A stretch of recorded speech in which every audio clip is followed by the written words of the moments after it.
Բարև ձեզ։ Այսօրվա հունիսի 23-ի Մամլոյ հաղորդաշարի հերթական հաղորդումը վերնագրել եմ «Սթափ գնահատականների մոլորյալ արձագանքները»։ Բայց նախքան թեմային անցնելը, ինչպես միշտ, կոչով դիմում եմ բոլոր նրանց, որոնք նայում են հաղորդումներս, բայց դեռ չեն բաժանորդագրվել, ապա բաժանորդագրվեք խնդրեմ անպայման։ Իսկ նրանք, ովքեր արդեն բաժանորդագրվեցին եւ նայում են հաղորդումներս, ապա շարունակեք դնել լայքեր,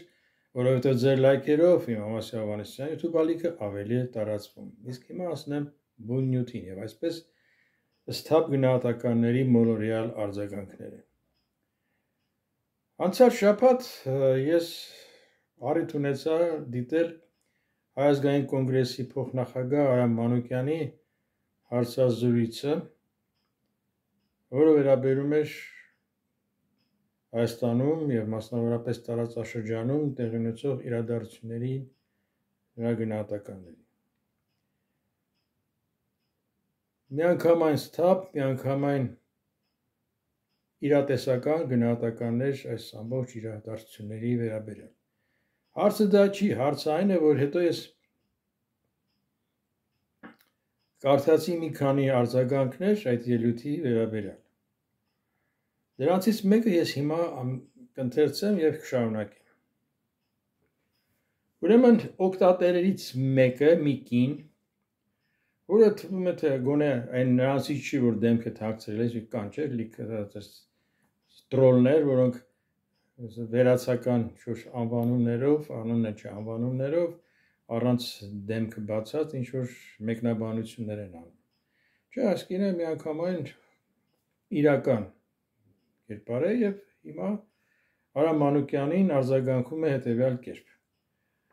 Այ լույս ու ջուր կտրողներ, սով բերողներ, ինչքան մարդ ձեր պատճառով լքեց հայրենիքը, հիմա էլ իմաստուն եք խաղում, պատկերացնում եք։ Գիտեք ինչ, ցավոք մեր հասարակությունում այսպիսի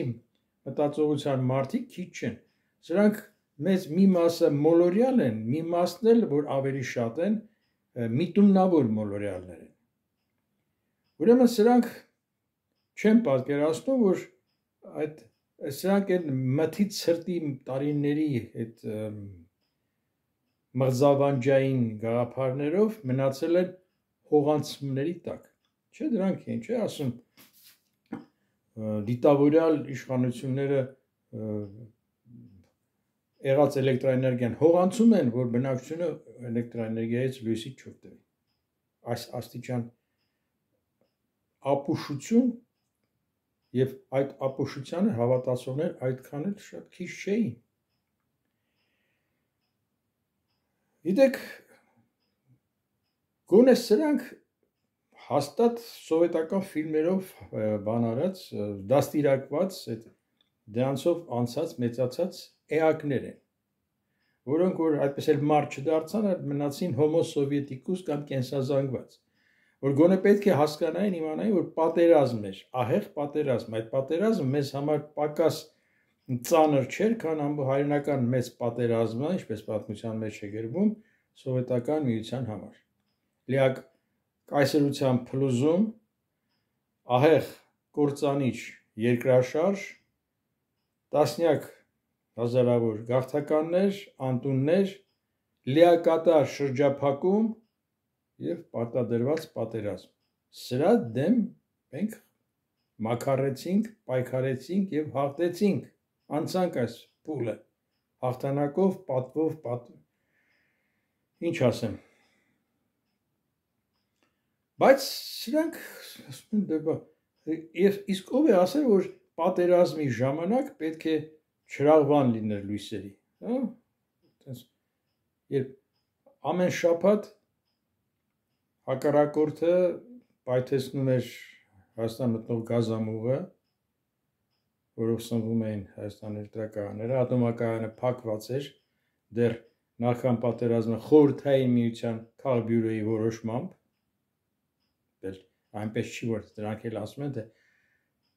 ՀՀՇ-ի իշխանությունները փակեցին ատոմակայանները, ոչ հարգելիներս, ՀՀՇ-ի իշխանությունները ատոմակայանը չեն փակել։ Ատոմակայանը փակելու համար պրոպագանդա էր տանում եւ ատոմակայանը եւ Նաիրիտը պրոպագանդա էր տանում Զորի Բալայանը, որը այն ժամանակ լիտերատուրնայա գազետայի սեփական թղթակիցն էր Հայաստանում։ Բացեք արխիվները, բացեք, մտեք համացանց եւ կարդացեք, այդ հոդվածները կան։ Եվ նրաներ միանում էր նաեւ ոչ անհայտ տխրահարճակ Խաչիկ Ստամբոլցյանը, որոնք սրանք ՀՀՇ չէին։ Եվ դեռ ՀՀՇ-ն էլ այն ժամանակ իշխանության չէր։ Երբ ՀՀՇ-ն եկավ իշխանության, առաջին քայլերից մեկը Հայաստանի ատոմակայանը բացելն էր, վերագործարկելն էր։ Աշխարհում չտեսնված մի բան, որ փակված ատոմակայանը վերագործարկվի։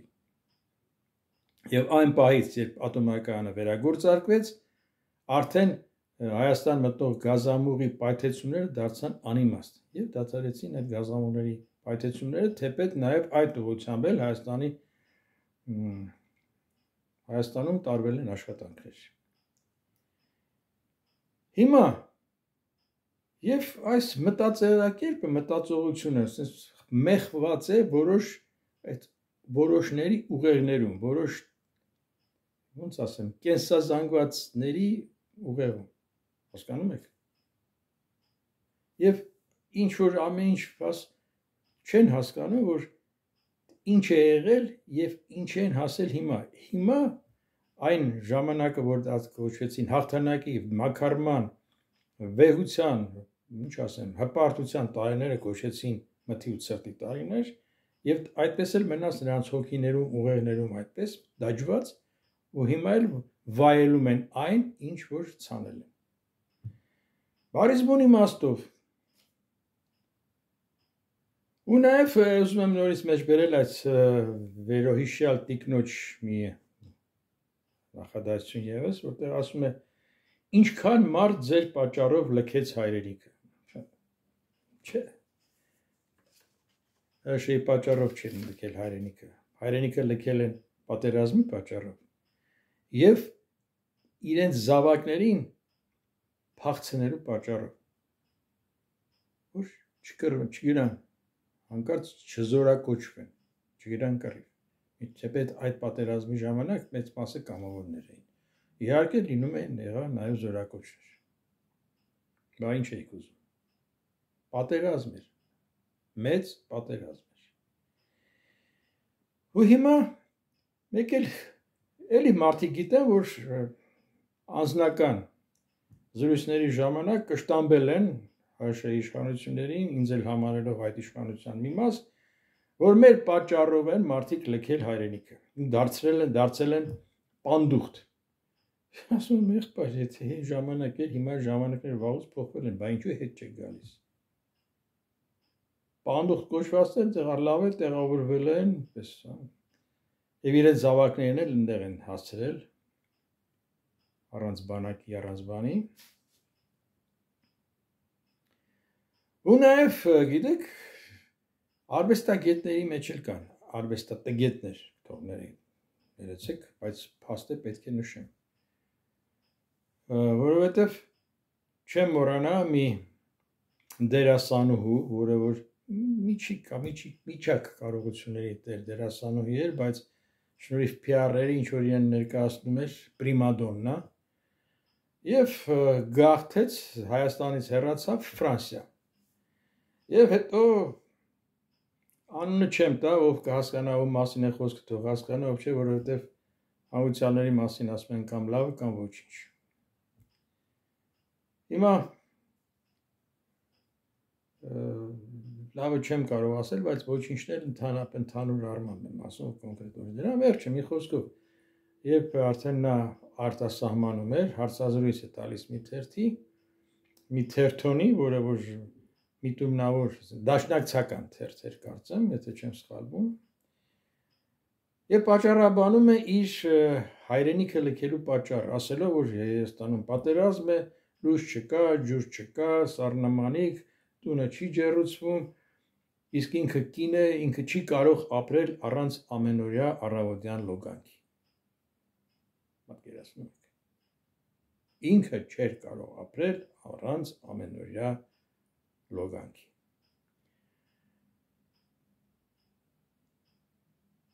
Գնա եւ գլուխդ խոնարհիր բոլոր այն հազարավոր կանանց առաջ, որոնք իրենց ուսերի վրա տանելով այդ ամբողջ դժվարությունները, այդ էլեկտրաէներգիայի բացակայությունը, երբ օրվա մեջ մի 2-3 ժամ էին տրվում, կարողանում էին եւ ջուր տաքացնել, եւ լվացք անել, եւ արթուք անել, եւ կոկիկ մնալ, ու իրենց այդ տոկունությամբ կռեցին այդ տարիների հաղթանակը, այլ ոչ թե ինչպես ես բնամ Հայաստանում, որ չեմ կարող ամեն առավոտ լոգանք ընդունել։ Այսպիսիները կան, եւ արվեստագետների մեջ, եւ այն արվեստագետները, որոնք այն 500 հոգու մեջ էին, որոշ քաղաքական գործիչների, հասարակական գործիչների հետ միասին, որոնք կինոյի տանը հավաքվել էին, այսպես գիշերային մի հավաք էր, որպեսզի Արցախը փրկեն Արցախն ազատագրող իշխանություններից։ Հասան դրան, ոչ անմիջապես, բայց գիտեք, մարդկանց ուղեղներում այդ դա մտցնելով ինչ-որ հասան դրան, որ Հայաստանում տեղի ունեցավ պետական հեղաշրջում։ Եվ արժանավայել խաղաղությանը եկավ, հանգեց այս դառնա շունչ պարտությունը։ Նրանք Արցախ ուզում էին փրկել հայ իշխանություններից, որոնք որ ամեն ինչ արեցին Արցախ ազատագրելու համար, փրկեցին եւ Արցախը վերացրեցին։ Ու հիմա էլ այդ մտածելակերպը շարունակում է։ Սրանք այդպիսի կան, որոնք մի մասը մնացել են արտասահմանում, այլևս չեն վերադառնա, մի մասն էլ որոնք հետ գալիս են գնում են, հարցը դա չի։ Մի մասը մոլորյալ է, բայց մեծ մասը միտումնավոր մոլորյալներ են, որն ավելի վատ է։ Որովհետև մոլորյալները, եթե պաստարկներից հետո ինչ-որ սկսում են մտածել, որ իրենք գոնե ներքուստ, որ իրենք այնուամենայնիվ ճիշտ չէին, սխալվել են։ Միտումնավոր մոլորյալները այսպես համառորեն էշի համառությամբ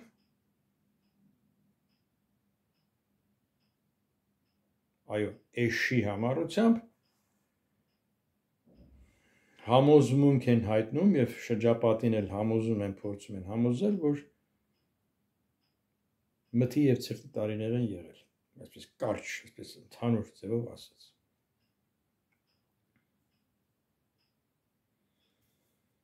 Եվ հիմա կրկնում եմ, հիմա վայելում են այն, խաղում են այն, ինչ որ ցանել են։ Ինչ որ ցանել են, այն էլ հնձում են։ Ինչքան կշարունակվի այս մղձավանջային վիճակը, չգիտեմ, չեմ կարող ասել, որովհետև դեռևս լավատեսություն չեն նշնչում հասարակության մի զգալի խավի մոտ եղած տրամադրությունը։ Ինչևէ, նորից օգտվելով առիթից կրկնում եմ, որ Հայաստանում կա քաղաքական ուժ, կան քաղաքական հասարակական կազմակերպություններ, որոնք հարում են այդ քաղաքական ուժին, որոնք որ միակն են, որ կարող են adekvat քաղաքականություն վարել եւ փոքր ինչ կարող են մեղմել այն մարտահրավերները, որոնք հիմա օրեցօր ծառանում են Հայաստանի առաջ։ Դա Հայաստանի կոնգրեսն է։ Այլ քաղաքական ուժ գոյություն չունի։ Լավ է թե վատ է, այլ հարց է, բայց փաստը դա է։ Եվ հիմա այս տարածաշրջանում տեղի ունեցող հրդեհի պայմաններում փորձել ինչ-որ յուղ լցնել որոշ բնագավառներում, որոշ ոլորտներում, որ գաստրոլորների միջոցով, ծախու լրագրողիկների, լրագրողներ չեմ ասում, ասում շտատիվներ, որտեղ դրանց դեմ են տալիս միկրոֆոնը, նախորդ մտածած հարցերն են դնում են, տալիս են, գրում տալիս են, եւ այդ դրանց տված հարցերն էլ ոչ թե հարցեր են, այլ ոչ թե պատասխան են ակնկալում, այլ սադրանք են հրահրում։ Օրինակ, զորօրինակ, օրերս հայտնի գործարար եւ բարերար, իրոք բարերար, Գաբրիել Ջեմերջյանի հետ ունեցած միջադեպներ, Մայրաթոր Սուրբ Էջմիածնում։ Մի սանձարձակ լրագրող, որը որ հրահրեց այդ մարդուն հասցրեց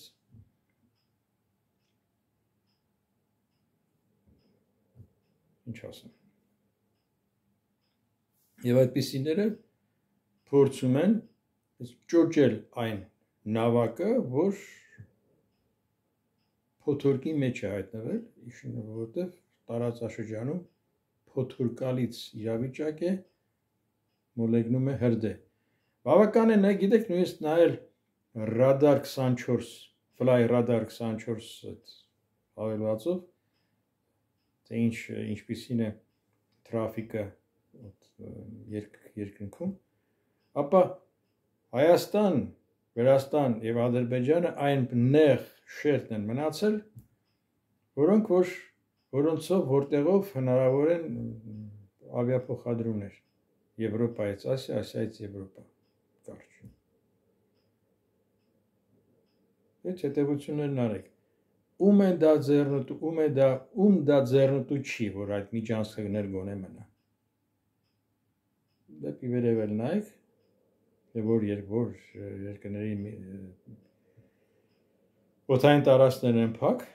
այդպես խուսափում են միջազգային ավիաուղիները այդպես թռչել այդ երկրներով, կտեսնեք, կհասկանաք։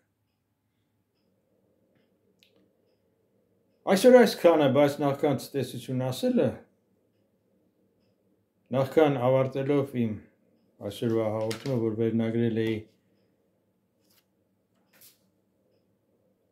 Ստապ գնահատականների մոլորյալ արձագանքները, մեկ անգամ եւս դիմում եմ կոչով նրանց, որոնք դեռ չեն բաժանորդագրվել Ամասիա Հովհաննիսյանի տուբալիկին, ապա բաժանորդագրվեք, նրանք, որոնք բաժանորդագրվել են եւ դիտում են շարունակում են դիտել իմ հաղորդումները, ապա դրեք լայքեր, որովհետեւ ձեր լայքերով իմ Ամասիա Հովհաննիսյանի տուբալիկը ավելի է տարածվում։ Այսօր այսքանը, ցտեսություն, կհանդիպենք, խաղաղություն բոլորիս, խաղաղություն աշխարհին։